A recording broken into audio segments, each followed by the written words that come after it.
We say we know it, we believe it most days, but it's slippery. It's hard to access. Yes. So meeting together, relating together over whatever issues we're facing and helping one another find the gospel. Yeah. In the places where we've lost it. Yeah. That's what we do. Yeah. Welcome to the Ministry Wives and Women podcast. This is a place where we openly address the challenging realities of ministry and point one another to Jesus and the gospel. Whether you're thriving, barely holding on, or somewhere in between, you are not alone. I'm Andrea Griffith, and each episode brings honest conversations, biblical encouragement, and stories from women who understand this calling. This podcast is part of the Church Hub, where we're committed to strengthening ministry leaders and the families who walk with them. We're so glad you're here. Welcome to the Church Hub podcast for Ministry Wives. I'm Andrea Griffith, and I'll be your host. And you can tell that I'm here with two of my good friends, Luchrysta Caswell and Ashley Bennett. Ashley and Luchrysta, tell us how long you've been pastors' wives.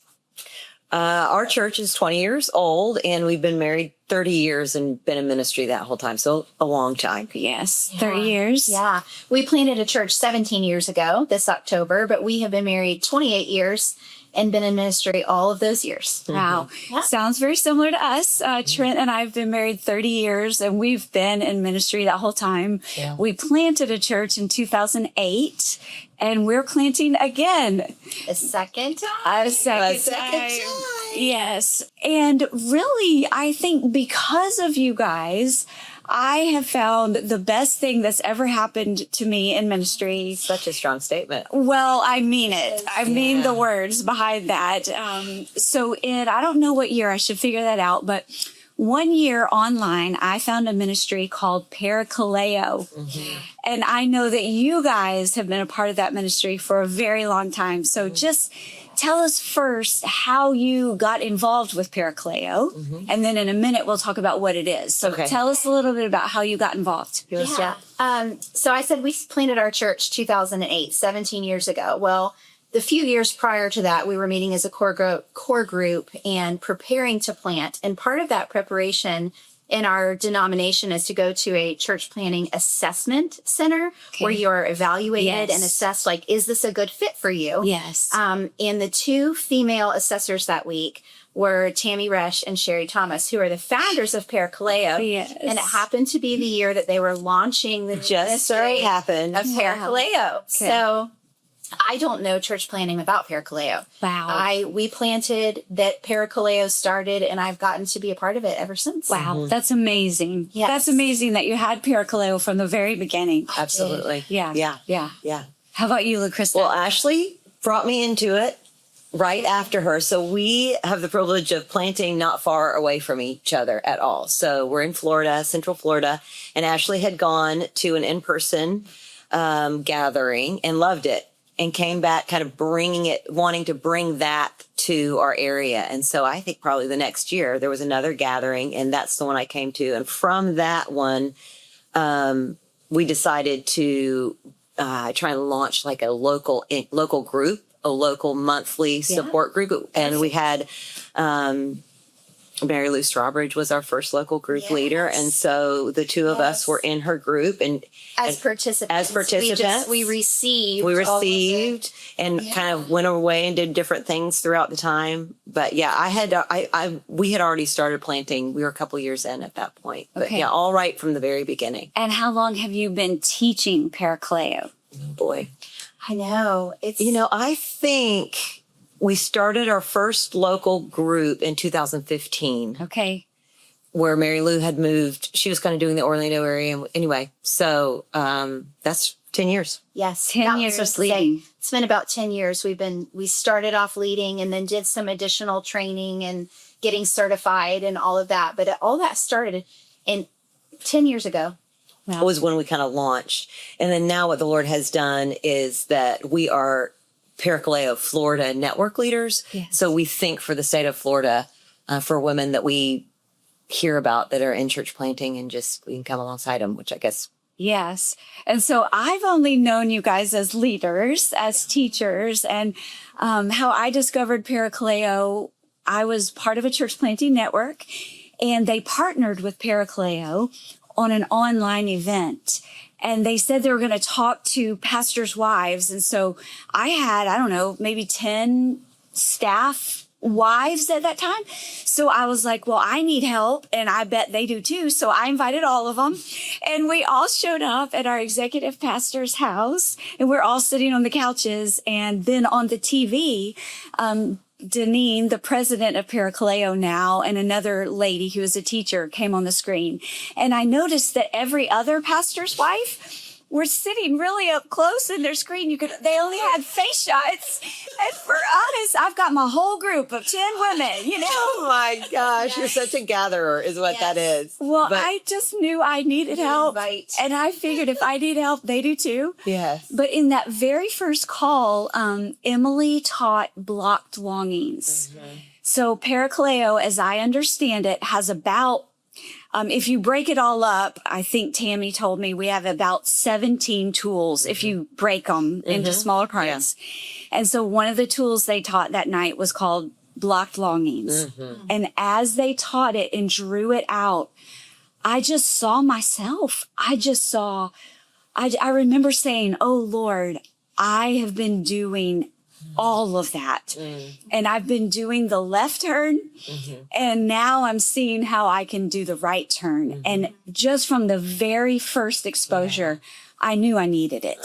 So I didn't have a local group. I didn't have an Ashley and Luchrysta, but thank goodness Parakaleo was online. So I joined a local online group, and Luchrysta was my leader. That's right. And we've been together ever since. That's right. Been together ever since. Yeah. And then the Lord moved you to nearby. Yes. So we got to be in-person friends, Yes. gospel friends. Yeah, and so I would drive to where Luchrysta was leading it. And for me, it was only an hour drive. But some of the other ladies would drive 2 and 3 hours. And every time we'd get there, we would all just say, it's worth it. The drive is worth it. We want to be here. We have to be here. So tell us, if you can, what is Parakaleo? For people listening that they're like, I need help as a pastor's wife. I'm hearing you talk about Parakaleo. Yeah. How can you describe it? What is it? Well, we create relational space where women can embrace a robust gospel that frees us to embrace our truest identity and entrust our souls to Jesus, the guardian of our souls, and to one another. So I think some of the key things about that are relational space. It's all about relating. It's not about a teaching of information, like we have something that you need to learn. We know something that you don't know yet, or let us tell you how to be a good pastor's wife. Yeah, no, Not all. No. It's a relational space. And even Parakaleo, the word itself, comes from the Greek word paraclete for Holy Spirit or helper. Yes. So Parakaleo is coming alongside to help, strengthen, encourage, equip. Yeah, and there's a lot of different ways we do that. You mentioned the tools. We use these practical, visual, memorable tools. We use lots of colors and markers, so it just appeals to every kind of learning brain. But it's all about doing it in a relational way. And the center of the whole thing is the gospel. So every tool does the same exact thing. You know, tools do a job. A hammer does a job. A screwdriver does a job. So our tools, these colorful, practical, like you mentioned, the drawing and you saw yourself, they're all meant to just get us to the gospel or get the gospel down into us. We say we know it, we believe it most days, but it's slippery. It's hard to access. So meeting together, relating together over whatever issues we're facing and helping one another find the gospel in the places where we've lost it. That's what we do. And the only thing I would add to that is because there is a target audience for women married to church planters or men in ministry or even in ministry themselves. But that center target is that church planting season that really has a lot of stressors on you. But you're walking in a room where everybody else is that same role. And so you don't even have to say words. You get it. So that's a real piece of the spaces, whether virtually or getting to be in person. Or in person, being in a room with other people who get it. And I wouldn't say that the tools are anything new. Like, I bet if you looked at that block longings, they weren't, you would have been like, oh yeah, this is truth I know. rely on myself or sit in his presence and rely on God. You knew that, but it's putting it in a way that helps you almost draw it so you can take it away from that time. And in your own walk with the Lord, I would say that's what it's done for me. It's given me these things that, like, when I'm on a Monday morning and I'm stirred up about something, I can pull out one of these things I've gotten from our stuff and like draw it in my journal, the amount of drawings that are in my journals to help me discover and help the Holy Spirit just give words to meet me there. Yes. Yeah. I see all of that. I agree with all of that. For me, getting the tool and then the questions. So we learn the tool, and then there's questions that we get to ask. See yourself and see your Savior. And so it takes me from whatever situation I've got going on, and it gets my heart to the gospel. And so then, even if nothing out here has changed, everything in here has changed. And I'm equipped and I can move forward with peace and confidence because I've met with Jesus. Yeah.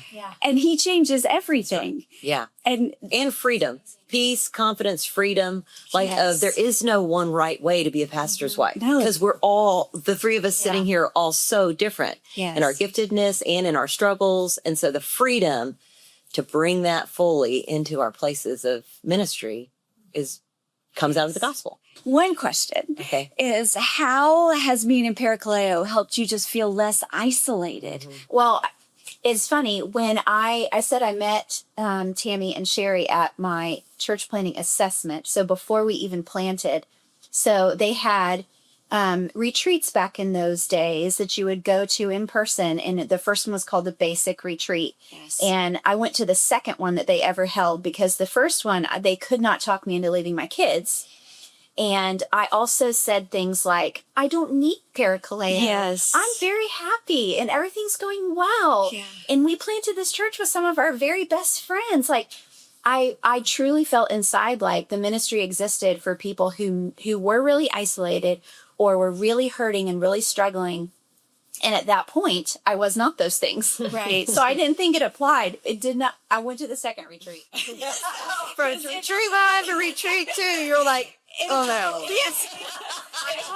I do remember being on the phone with Tammy and her saying, just get yourself there, Yes. Beth. Just get yourself here. Yes. And so until I was there in a room with other people and my struggles felt normalized, I didn't know how much I was struggling alone. Yeah.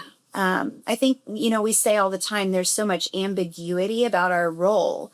Like, if you are married to the church planter or the pastor, it's not your job, but it feels like your job. Like, Nobody's giving you any money. so it's not your job. Right. Yeah, but there's all these unspoken expectations. And I think what isolated me the most was the expectations I had for myself Yes. that I just couldn't live up to. Yes. So that's what Yes. isolated me the most. And Parakaleo helped me understand what was going on inside of my heart that caused me to have these idealistic expectations of myself. I just Yes. grew in so much self-awareness. Like you talked, seeing myself at that first retreat. Yeah. And I mean, the Spirit just rushed in to comfort me with the gospel Yeah. and pull me out of that isolation. Yes. Yeah. So good. Yeah. So good. I'm in such need of rescue and I don't even know it. Yes. And that is true of me today as it was then. And so there is a thing in me though that I do believe what the Bible says, about community and gospel and friending. And so Ashley came to me and said, this is a great thing. And I'm like, that sounds great. And so I know that, we would even talk about it in some of those first groups because it was so amazing. But I look back, our group was an overnight every single month. We left our children. We spent the night together. Once a month. Really? Think about that. A nighttime and then all the way into the next day. And there would be sometimes Ashley and I would look at each other and go, what are we doing? Right. What do we, why? And this life is so busy. Yes. It's so busy. And we were early church planting. Wow. And it was an obedience thing for me and continues to be. Like, this is where the gospel is. This is where people are. This is good for me. I am made for community. Yeah. I'm made to be seen and known and understood. Yeah. And this is the place where it happens. Yeah. And so, it's been a rescue that I don't even know I've been rescued. But I have been rescued. I so agree. Yeah. And it's once you've experienced it, like I love what Tammy said, you just get there, just get yourself there. Because the women that were in my group last year, they're like, how do I get to a group again? Yes. Because once you've experienced it, you've seen yourself and you've seen the gospel and how Jesus provides. You're like, I can't ever be without that It's again. drinking from living water. Yes. It really is. And so you want to go Hey, back. this and sounds you wanna- so good. This sounds so It's good. been our experience. It has been. It has been our If I experience. list out the top 5 things, probably top 3 in my life that have shaped me, fed me, been living water to me, Parakaleo is in top 3. I would totally agree with that. I needed Top it 3 so things. badly because, I mean, I didn't find Parakaleo until I'd already planted our church. We'd already been there at 12 years. I was going to say a long time. Yeah. So 12 years without Parakaleo. And then when I found it, I just couldn't believe that I've been missing it all this time. And I try to tell everyone about You it. definitely do. It's just helped me so much. It has. So what has it meant to connect with other pastors' wives? Because so what we do now, if you're in a local group, we meet for 3.5 hours at someone's house. So, now women meet at my house for 3.5 hours. If you're in an online group, we meet for 1.5 hours. It can be a little different. I'm doing a group right now for women who are working full time. Okay. So we meet for 2 hours in the evening. Okay. Right. 3.5 would be way too much. And Yeah. it's an evening meeting. Yeah. Okay. So there's flexibility Right. with that. Yeah. We always say with creativity and freedom. Right. Yes. Right. Yeah, we do all of it with creativity and freedom. All of it. Yes. Yes. Which is why online is different as well. But yeah. Yeah. So if people watching, maybe they don't live in Florida, they can't get to a local group here, but they want to join a church hub online group that you are leading or that you are leading or that I'm leading. What would that look like? And what would that mean for them to connect with those other pastors' wives? What has that meant to you? Yeah, to to be in a connect. space. Yeah. I mean, it's a little bit of all that we've said, but it's normalizing but it's also fun. Yes. There's friendship involved, Yeah. and with that same base of a love for Jesus and a love for his church and a love for women. Yeah. It just is a nice place to Yeah. come and not have to do. Yes. Like, I'm not in off charge, duty is I'm what we off say. duty. Yes. Now, obviously, us as leaders, there's this slight sense of duty. I mean, it's on. work, we're Yeah. on, but at the same on. time, it's the space where you can bring your full selves. And when you are sharing a story, you can share the full story and you can share your full heart, which is feeding my soul even as a leader. It's not, Yes. like you said, we are all coming alongside each other. We all lose the gospel. We all need it. And I have not arrived. You have not arrived, Yeah. so I would just say the fun and the friending, Yeah. Yeah. the connection. For sure. I want to say a couple things about that. One is that we are trained leaders and we train our leaders. So I think everybody's probably had a group experience that's been a bad one. Oh, this is a big point. Yeah. Yeah. And so we really believe in group dynamics, and we can talk about your experience at the group being like going to a pool party. So if the water's too cold or too hot, or you don't want to get pushed in too quick and you feel really vulnerable standing there in your swimsuit. And so creating a really safe space for everybody really matters. And that means even helping the dynamics and so we have a real solid plan for our time. It never feels like time is wasted. We make the most of our time. We try to really honor and dignify everybody by that. And even protecting the conversation space. So one person doesn't get to hog all of the space. So we have specific methods and tools and ways of helping where if somebody's really, really struggling, we will honor them and care for them. But everybody else who's come to the group that day still gets their time too. And that's something that I think is really unique, especially among women and especially among women in ministry. We're so used to taking care of everybody else. So to have a space where no matter what, it is for you. And the leaders are going to take care of the people who are in trouble. And you really do just get to be taken care of as well. Even if you're not struggling as much as someone else is, it is still just for you. And we're going to make sure of that every time. Yeah. That's very true. And you do just show up. Like, I don't have to do There's any no homework. Yeah. Yeah. But every time I'm given a gift, where I'm pulled back to the gospel. And so I can't think of a better use of my time than to get to the feet of Jesus and get a gospel perspective on what I'm living with and what I'm going through. One of the girls in my group a couple years ago, I'll never forget it. She said, "This is a spa day for my soul." Yes. Yes. Spa day for your Spa soul. day for my soul. Yeah. We could say so much. I want to keep an eye on our time and just ask you one more question for this time together. But do you know a moment? Can you remember a moment where you were at Parakaleo and you genuinely felt seen and understood while you were there, and it just changed everything for you on the inside? Do you remember a time like that? Yes, I definitely do. And there were several. Yes. But the first thing that jumps in my mind when you say that, and we had just talked about this earlier, so that's probably why that connection there. But I said my 3-2-1 friends. So some of the other friends that we have made through Parakaleo that we have worked with.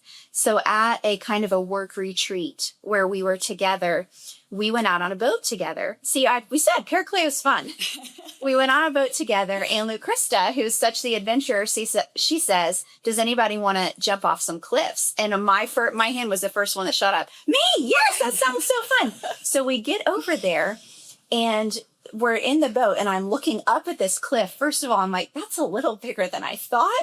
I was like volunteering for. So we have to climb up to the top of it, and we get up there, and a couple girls go off, and I froze. I mean, I had never experienced anything like that. I was absolutely frozen and could not jump off. I couldn't make my body do it. I kept trying to, and everyone's trying to encourage me. And so there's friends down on the boat below. There's friends up top. I say to her, "Don't you dare touch me." I was going to say, as I'm listening to the story, right in the middle, I'm going to interrupt and say, that's where I felt not seen. Like, why would she think I was going to push her off the cliff? That's how, like, out of, like, you were dysregulated. Like, you thought she thought I was going to push her off that. I was never going to push her off that cliff. But you were going. Talk about feeling seen. So I think it was Olivia who was like, "You love to help people." So she like took someone's shoes and threw them off and was like, "You need to go jump in and get the shoes." I couldn't do it. But bottom line was, all of a sudden somebody said, "Let's count." And all of the voices of my friends that were down below on the boat and my friends that were standing up beside me just counted 3, 2, 1. And it gave me the courage to jump off. And she jumped. I did. But it was the collective sound of their voices. And then they're cheering for me afterwards. And then I was so embarrassed too. I'm like, do I need to pay you for the gas in the boat? Just circling and waiting. But all the words afterwards of encouragement and comfort, and in them, even then, since sending. So we have a text thread, and in words that they will say, and in a birthday card signed, your 3-2-1 friends. So seeing me in a moment of intense fear and vulnerability, and then embarrassment and shame, and then the covering of, no, we know who you really are. But it was my need for that, my need for those friends in my life, just kind of symbolizes my whole Parakaleo experience. That's so good. Even with church planning, I've signed up for something that I had no idea was going to be this way. And I can't do it alone. Nice. Right. I think I'm just going to leave that story. That's just a good one. That was a great one. I have one too. So you might know this quote, but Ray Ortlund says, for healing, we need the gospel plus safety plus time. That's what Parakaleo has been for me. So for healing, we need the gospel plus safety plus time. And I remember I'd left our church in Granger, Indiana, and we moved down here to Florida to we'd been speaking with family life, and we were moving into more of a role with that. And so I was able to drive to where Luchrysta was leading. And I don't even remember what tool it was, but I had a lot of issues that needed to be healed. Just spaces that I had not brought out or spaces that had been lived out in front of other people and had been judged. It wasn't the encouraging, come alongside. It is different voices. It was different voices. And so every time I'd show up at the house, I wouldn't know what tool we would be taught or what even issue God would raise in my heart. But this one particular moment, he raised an issue of a person that I had dropped. I carried the person for 5 years and I just couldn't do it anymore. And I dropped that person. And people in my church saw, and they weren't real thrilled about that. I wasn't thrilled about it either. I was beating myself up because I just couldn't keep going. And because of all that, a really good friend got to the point where she couldn't look at me anymore. And we arrived at a bridal shower together. And I looked over at her and she just kind of nodded at me like that. And she looked away. And so I texted her later and I was like, really, that's all you can do with me is just look away. Like I just said, I wanted more. And she said, no, that's all I can give you. Ugh. And I hadn't realized how deeply it had cut. But whatever tool we did, where God took my heart to the gospel, was that he never looks away. He never turns away. Like Psalm 139, wherever I go, the depths of the sea or the highest, even in the dark, it's light to God. Like he always sees me. He always sees me. And so in my own personal time with God, after we did the tool, that's what he said to my heart is, Andrea, her eyes may have looked away, but my eyes never did. Never. And then I was able to bring in our small group time, I was able to go into more detail about how I had dropped that person. And for those women to sit around me and their eyes never left my face. Yeah. And in their eyes, I saw compassion and healing. And I didn't know how much I needed it, but it was that safe space. It was that I had the gospel. I had safety and I had some time with it. And I healed. That's And amazing. we're harmed in relationship and we heal in relationship. Yeah. So that relational space and the time and the safety there to be in the gospel with other people. Yes. And their faces representing to us God. Yes. Well, thanks for sharing that story because that's a hard one. I mean, that has to still, even as you share it, had, take you right back there in that moment with her. I'm really sorry about that. It does take me back to that moment, but it has given me the redemption side. And so that's what Parakaleo has done. It's helped me see the fallenness, the brokenness, and normalize it. But we get to move to the redemption panel. Yeah, that's not the whole story in any way, shape, or form. Exactly. Yeah. Exactly. And the other part I love about that is you don't even remember the tool. No, Like it doesn't even matter. right. Yeah. It doesn't even matter. Yeah, I Because don't it's remember him about that. and the truth and the time. Yeah. Yeah. And the courage that it took to go there. Well, I had some great leaders and helpers to get me there. Yeah. And it's what we're inviting you to with the Church Hub. Ashley will be leading a group. Luchrysta is leading a group. I'm leading a group. And we would just love to invite you into a space that has helped us. It's not for us. We've just found it to be the best thing that we've ever found as being pastors' wives. So if you go to the Church Hub website, you'll see links to our different groups. You'll see links to Parakaleo Central, and you're invited to that as well. We're not trying to get you to us. We're just trying to get you to help and to Jesus and the gospel, because once we're there, everything changes.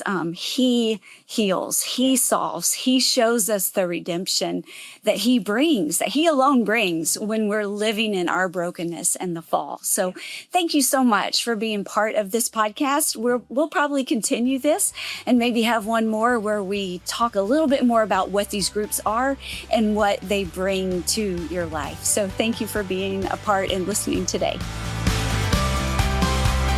Thanks for joining us today. If you'd like to learn more about the Church Hub and how we're strengthening ministry leaders and the families who walk with them, you can visit thechurchhub.org. Until we meet again, I'll be praying that you experience the nearness of Jesus.